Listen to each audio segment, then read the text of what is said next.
The massive alien ship hung in the sky above New York, its silvery surface reflecting the morning sunlight. Inside the United Nations building, Ambassador Thomas adjusted his tie for the 10th time. This wasn't how anyone had expected first contact to go. The aliens had simply appeared one day, announcing they were representatives of something called the Galactic Council. "They're here," his assistant whispered, hands shaking slightly as she held her tablet. The doors swung open, and 3 figures walked in. They moved with an unusual grace, their tall, slender bodies covered in formal robes that seemed to shimmer with every movement. The lead alien, who had introduced himself as Ray, stepped forward. His metallic skin caught the light from the windows, creating patterns that danced across the conference room walls. "Welcome to Earth," Thomas said, extending his hand as he'd been instructed. The aliens had studied human customs before arriving, and Ray carefully shook it. "Your hospitality is unexpected," Ray said, his translator converting his musical tones into English. "Our research suggested humans would be more aggressive in their first official meeting." Thomas laughed, the sound warm and genuine. "Would you like some coffee? Or we have tea, if you prefer. Our scientists worked out what would be safe for your species to consume." The 3 aliens exchanged glances. This wasn't matching any of their predictions. Their data showed humans were capable of incredible feats of strength and endurance. Historical records indicated a species that had fought countless wars. Yet here they were being offered beverages by a smiling diplomat. As they sat down to begin discussions, a small accident revealed the first hint of what made humans truly unique. One of the alien delegates, lost in thought, missed their chair slightly and began to fall. Without thinking, Thomas reached out and caught them with one hand, steadying the alien who weighed considerably more than an average human. The room went silent. Ray's eyes widened, their purple color shifting to a deep blue, a sign of surprise in his species. What Thomas had just done should have been physically impossible for a being of his size and muscle mass. "Is everything all right?" Thomas asked, genuinely concerned. "Should I call medical support? You just lifted over 300 of your Earth kilograms with one hand," Ray said slowly, "without any visible strain or enhancement technology." Thomas blinked, then gave an embarrassed smile. "Oh, that? It was just a reaction. Anyone would have done the same. Now about those trade agreements we were going to discuss." But Ray wasn't letting it go. "Our research indicated humans were strong. Yes, but this was different. You didn't even activate your full muscular system. You were operating at what appears to be minimal capacity. Perhaps we should focus on establishing diplomatic relations first," Thomas suggested gently. "There will be plenty of time to learn about each other's capabilities later." The meeting continued, but the alien delegation kept watching Thomas and the other humans present with new eyes. They noticed things they had missed before: the casual way humans moved heavy furniture to make room for their guests, the perfect stillness with which they could sit for hours, the way their hearts barely elevated despite the stress of first contact. As the day drew to a close, Ray made a final note in his report to the Galactic Council. "Initial contact successful, but contradictory. Species shows unprecedented physical capabilities, but actively chooses diplomatic approach. Most curious observation: when lifting objects or performing tasks that would strain other species, they appear to be using only a fraction of their potential strength. Requesting permission to establish permanent observation post. There is something about humans that doesn't match our understanding of evolved species. They are hiding something, not out of deception, but perhaps out of wisdom." The first seeds of understanding were planted that day, though it would take much more time for the Galactic Council to truly comprehend why humans, despite their tremendous capabilities, chose to avoid war at all costs. 3 months after first contact, the alien observation post sat quietly on top of Mount Adams. Ray stood at the window, watching through advanced sensors as humans went about their daily lives in the cities and towns below. Behind him, his research team was going through their latest findings, and they were growing more confused by the day.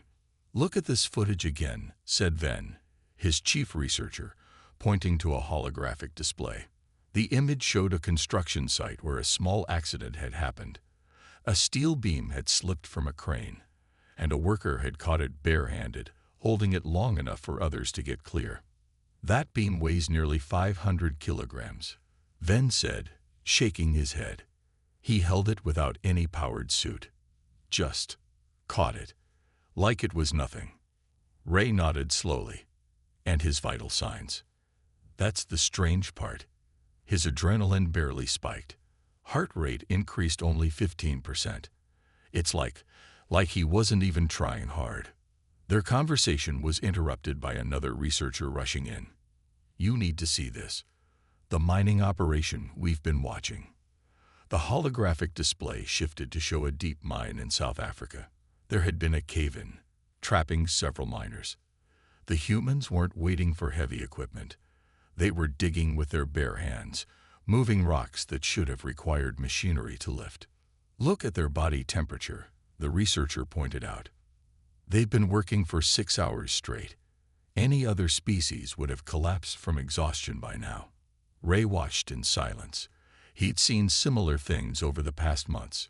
Humans working in the freezing Arctic, diving in the deepest oceans, climbing the highest mountains, all with minimal protective gear compared to what other species required. "Play the mountain rescue footage from yesterday," Ray ordered. The display changed to show a human rescue team climbing Mount Everest during a storm. They were carrying injured climbers down the mountain, moving through conditions that would kill most species in minutes. "Their technology level doesn't match their capabilities," Venn noted. "They could build powered exoskeletons easily, but they rarely do. It's like they don't need them." As they watched, more data streamed in. A human mother had lifted a vehicle off her trapped child.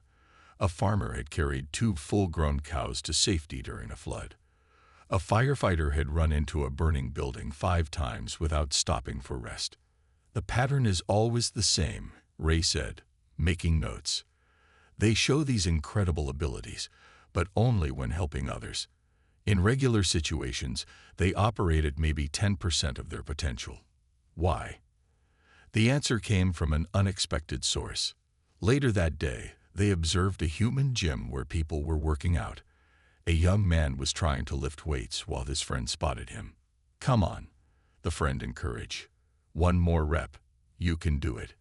The young man lifted the heavy weight once more, then dropped it, gasping. "You see," Venn said excitedly. "He could only lift that weight 8 times. But earlier today, we saw a rescue worker carry twice that weight for over an hour." Ray's eyes widened as understanding began to dawn. It's not that they can't use their full strength all the time. It's that they choose not to. He rushed to his computer and began writing a report to the Galactic Council. Humans appear to have 2 distinct physical states: their normal state, which they use for everyday activities, and what we're calling their emergency capacity. This emergency capacity activates automatically in crisis situations, particularly when others are in danger. But they consciously avoid using it otherwise. Most curious is their complete lack of pride or arrogance about these abilities. They seem to treat them as simply part of being human. Request permission to expand study. There is growing evidence that this physical capability is just the surface. If humans are consciously operating at reduced capacity in physical terms, what else might they be holding back? And more importantly, why? As Ray sent the report, he watched another video of children playing in a park. One child fell, and another caught them with startling speed and precision. Even their young showed these capabilities, yet they grew up choosing peace over conflict. The mystery was deepening, and Ray was determined to understand it. The basement of the British Museum was quiet except for the soft hum of Ray's scanning device. After 2 weeks of studying human history, the alien researcher felt a growing sense of unease. Venn sat nearby, going through digital copies of old war photographs. "I don't understand," Venn said, his voice barely a whisper.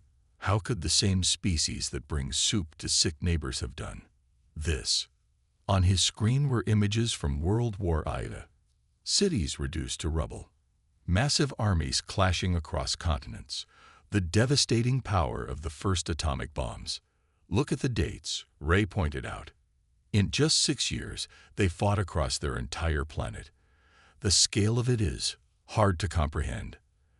Their research had started as an attempt to understand human strength. Instead, they had discovered something far more important: why humans work so hard to avoid using it. A human historian named Mark, who had been assigned to help them, walked in carrying more archive boxes. "Found those World War I records you asked for," he said, setting them down carefully. Nasty business, that was. First time humans used machines for mass warfare. Ray picked up a photograph showing soldiers charging across a muddy field. Your people ran toward machine gun fire, without protection. Mark nodded sadly. For 4 years straight, lost a whole generation of young men. That's why they called it the Great War, at least until an even bigger one came along. Ven was scanning through more recent records. But something changed after your Second World War. Your wars became smaller, more limited. Why? Mark sat down, his face serious. Because we saw what we were truly capable of. Those bombs we dropped on Japan. They were just the beginning. By the 1960s, we had weapons that could destroy our whole planet many times over. Ray looked up from his documents. But you never used them. No, Mark said quietly. We came close a few times. The Cuban Missile Crisis nearly ended everything. But each time we looked into the abyss, we chose to step back. The aliens continued their research through the night. They found records of the Cold War, where humans had built enough weapons to kill everyone on Earth, but chose not to use them. They read about peace treaties, international laws, and the formation of the United Nations. Their pattern of behavior makes more sense now, Ray said, making notes in his report. Humans don't avoid war because they're weak. They avoid it because they remember what happened when they didn't. Ven was looking at more recent records. See how their military training changed. After the big wars, they started focusing more on peacekeeping, disaster relief, and humanitarian aid. It's like they're trying to redirect their strength, Ray observed, using it to build instead of destroy. As morning approached, Mark brought them some coffee, a drink the aliens had grown quite fond of. Found something interesting? He asked, noticing their intense focus on a particular set of documents. These records show your species actively working to prevent wars, Ray said, creating international laws, building cooperation between nations, setting up systems to resolve conflicts peacefully, all while maintaining enough military strength to destroy any enemy. Mark smiled sadly. As the old saying goes, si vis pacem, para bellum. If you want peace, prepare for war. But we learned to add something to that. If you want to keep peace, remember war. Ray finished his report to the Galactic Council with a new understanding. The humans' remarkable physical capabilities are only part of their story. Their true strength lies not in their ability to fight, but in their conscious choice not to. They are not a peaceful species by nature. They are peaceful by choice, precisely because they understand their own destructive potential. Most notably, they don't hide their violent history. Instead, they study it, remember it, and actively work to prevent its repetition. They maintain museums dedicated to the horrors of war, not to glorify them, but to remind themselves why they choose peace. This is not the behavior of a weak species avoiding conflict. This is the wisdom of a strong species that has learned the cost of using its full power. The space station orbiting Earth was usually a quiet place. A joint project between humans and the Galactic Council, it served as a symbol of peaceful cooperation. But on this particular day, alarms blared through its corridors. Hull breach in Section 7. The computer's voice echoed through the station. Oxygen levels dropping. Artificial gravity failing. Ray watched from the control room as chaos unfolded. A small supply ship had accidentally crashed into the station's outer wall, creating a dangerous situation. What happened next would change everything he thought he knew about humans. Jack, the human emergency response leader, rushed into the control room. He wasn't wearing a powered spacesuit like the alien crew members, just a basic pressure suit that looked almost too simple to work. "How many people are trapped?" Jack asked, his voice calm despite the emergency. "4 of our crew and 3 humans," Ray replied. "But the corridor is bent. The rescue robots can't get through, and the gravity loss makes it impossible to." Before Ray could finish, Jack was already moving. "Get me a repair kit and some oxygen tanks," he ordered. "But the pressure, the cold, even with the suit, you can't possibly." Jack just smiled. "Watch me." What happened next was captured by the station's cameras, and the footage would be studied by the Galactic Council for years to come. Jack entered the damaged section, moving against the escaping air. The pressure was so strong it would have torn apart most species even in full protective gear. But he pushed forward, step by step. When he reached the bent corridor, he did something that made Ray's jaw drop. He grabbed the twisted metal with his suited hands and began to bend it back into shape. "Impossible," Ven whispered, watching the monitors. The force required to bend that metal, it would tear his muscles apart. But Jack didn't stop. His vital signs, monitored by the station's systems, showed something extraordinary. His heart rate was high but steady. His muscles were working far beyond their normal capacity, but they weren't failing. "Get those people out, now," Jack shouted, holding the metal in place. One by one, the trapped crew members floated through the gap he created. The last one, an alien scientist, was unconscious from lack of oxygen. The station's cameras recorded everything. Jack carrying 2 people at once through near-zero gravity, his movements precise despite the chaos around him. He made 3 trips into the damaged section, refusing to stop until everyone was safe.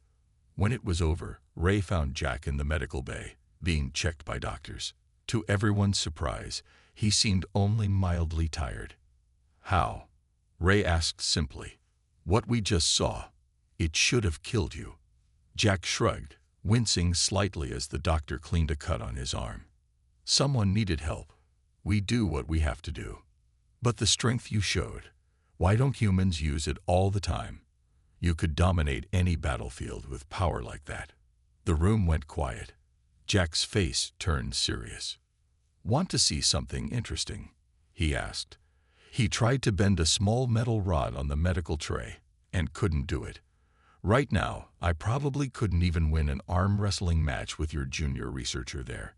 Ray's confusion showed on his face. "But just an hour ago, you bent steel beams." "That's the thing about humans," Jack explained. "We can do amazing things when others need us to, but we can't just turn it on and off like a switch. And if we try to force it..." He gestured to some old photos on the wall, showing previous space accidents. "Bad things happen." Ray spent the rest of the day updating his report to the council. The final paragraph read, "Today we witnessed what humans call their reserve strength in action. It appears they have evolved not just incredible physical capabilities, but the wisdom to use them only when absolutely necessary. Their bodies can achieve incredible feats, but only under specific conditions, usually when others are in danger. Most remarkably, they view this not as a weapon to be used, but as a responsibility to be respected. This may explain why, despite their potential for destruction, they choose to be peacekeepers instead of conquerors." The Galactic Council's meeting room was packed with representatives from 50 different alien species. After the space station incident, they demanded answers about human capabilities. Ambassador Thomas stood calmly at the center of the room, ready to explain what his species had kept quiet about for so long.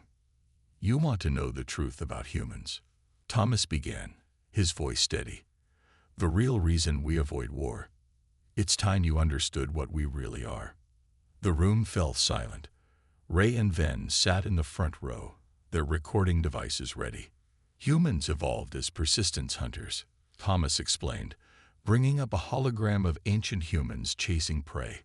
"We weren't the strongest or fastest, But we could keep going long after other animals collapsed from exhaustion. He changed the image to show human DNA.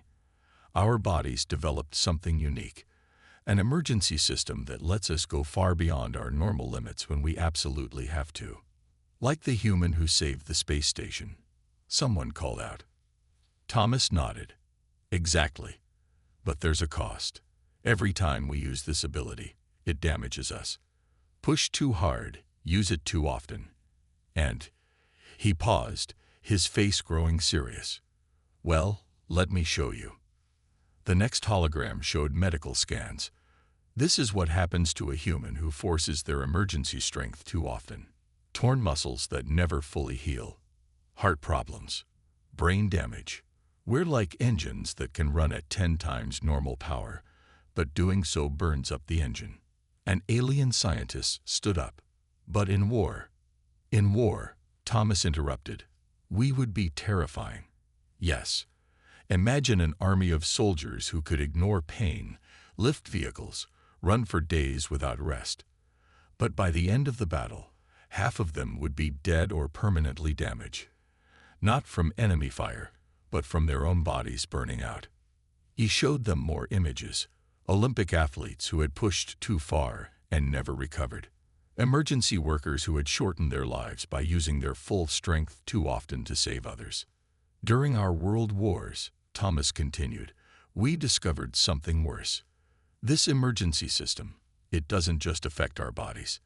It affects our minds too. Humans pushed into survival mode can become something we call berserk. Unstoppable warriors who feel no pain and show no mercy. The room grew tense as they began to understand. The bigger the threat, the stronger our response. If we fought an interstellar war, Thomas let the thought hang in the air. We might win, but the cost would be the destruction of everything that makes us human. Ray stood up, asking the question everyone was thinking. But the humans we've observed, the rescue workers, the emergency responders, they use this power to save lives. Thomas smiled. Yes, we learned to channel it. When we use our strength to help rather than harm, the damage is less severe. Our bodies and minds accept the cost more easily. It's like the difference between burning up an engine in a race versus using it to pull someone from a burning building. He showed them final images, human rescue workers, doctors, firefighters, and peacekeepers. This is why we train so hard in our normal state. The better our regular strength, the less we need to use our emergency reserves. The more we practice peace, the less likely we are to trigger our war response. Every human carries this potential, Thomas concluded. We could be the greatest warriors the galaxy has ever seen. Instead, we choose to be its guardians, not because we're weak, but because we're strong enough to understand the price of our power. The council chamber remained quiet for a long moment. Finally, the head counselor spoke. So when humans say they avoid war, we're not making a threat, Thomas said quietly. We're giving a warning. Pushing humans into a real war wouldn't just be fighting an army. It would be fighting an entire species operating on its emergency systems. Nobody would win. That's why we work so hard to maintain peace. As the council members discussed among themselves, Ray finished his report with a single line. Humans don't avoid war because they fear losing. They avoid it because they fear winning, at the cost of their own humanity. Not everyone believed Ambassador Thomas's explanation about human nature. The Krill, a warrior species from the Outer Rim, decided to test humanity's capabilities for themselves. They planned what they called a minor incident, just enough to prove humans were exaggerating their powers. It was a quiet Tuesday morning when 3 krill ships appeared over a small farming town in Kansas. Their plan was simple: cause some damage, watch the humans run away, and prove to the Galactic Council that humans were lying about their abilities. They hadn't expected Bob, a local mailman, to be making his rounds that morning. The first krill shot hit an old grain silo, sending it toppling toward a school bus full of children. Later, when scientists studied the security cameras, They would note how Bob's heart rate jumped from 70 to 220 beats per minute in less than a second. They would analyze how his muscles suddenly operated at 500% normal capacity. But at that moment, Bob wasn't thinking about any of that. He just ran. Ray, who happened to be in the area studying human daily life, watched in amazement as the ordinary-looking mailman crossed 100 meters in under 6 seconds, reached the falling silo, and somehow managed to redirect its fall away from the bus with his bare hands. Impossible. The Krill commander muttered, watching from his ship. That structure weighs at least 30 tons. But Bob wasn't done. As the children evacuated the bus, more Krill shots started hitting nearby buildings. The cameras caught everything. Bob lifting fallen concrete slabs, outrunning energy beams, and even catching a piece of flying metal that would have hit the fleeing children. Other humans in the town started showing similar abilities. A teacher formed a human shield over her students, her body somehow withstanding impacts that should have broken bones. An elderly farmer carried 3 injured people to safety at once, running faster than the aliens' tracking systems could follow. Still think they were exaggerating. Ray asked through an emergency channel to the Krill ships. He had seen enough human documentaries to know what was coming next. The local fire department arrived first. The Krill watched in growing concern as regular humans walked through their energy weapons fire, the beams seeming to cause only minor burns. The firefighters were lifting entire collapsed walls, their bodies operating well beyond normal physical limits. Then the military showed up. "This is your only warning," the human commander announced on all frequencies. "You have attacked civilians. Withdraw immediately." The Krill commander laughed. They still had superior technology and weapons. What could these humans possibly? He never finished that thought. His ship's sensors showed a human soldier running up the side of a building, actually running up a vertical wall to reach a better shooting position. Another human threw a piece of debris with such force it cracked one of their ship's energy shields. How are they doing this? The Krill weapons officer shouted. Their bodies shouldn't be capable of. Remember what Ambassador Thomas said. Ray cut in on their channel again. The bigger the threat, the stronger their response. And you just threatened their children. The Krill watched in horror as more humans arrived, each showing the same impossible abilities. Their sensors recorded humans moving at speeds their targeting systems couldn't track, lifting weights that should have crushed them, and somehow continuing to fight despite injuries that would have killed most species. "Pull back," the Krill commander ordered. "Pull back now." As the alien ships retreated, Ray walked through the town, documenting the aftermath. He found Bob sitting on a curb, looking exhausted, and being checked by paramedics. The mailman could barely stand now, his body returning to normal limits. "The mail," Bob muttered, trying to get up. "Still have to deliver." "Rest," Ray said gently.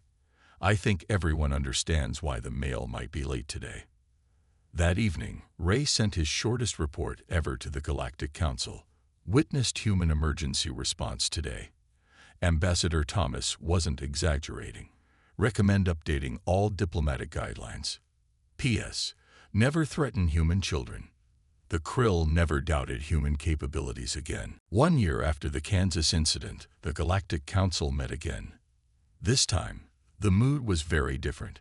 Representatives from all species gathered to sign a new treaty, one that would change how the galaxy viewed humans forever.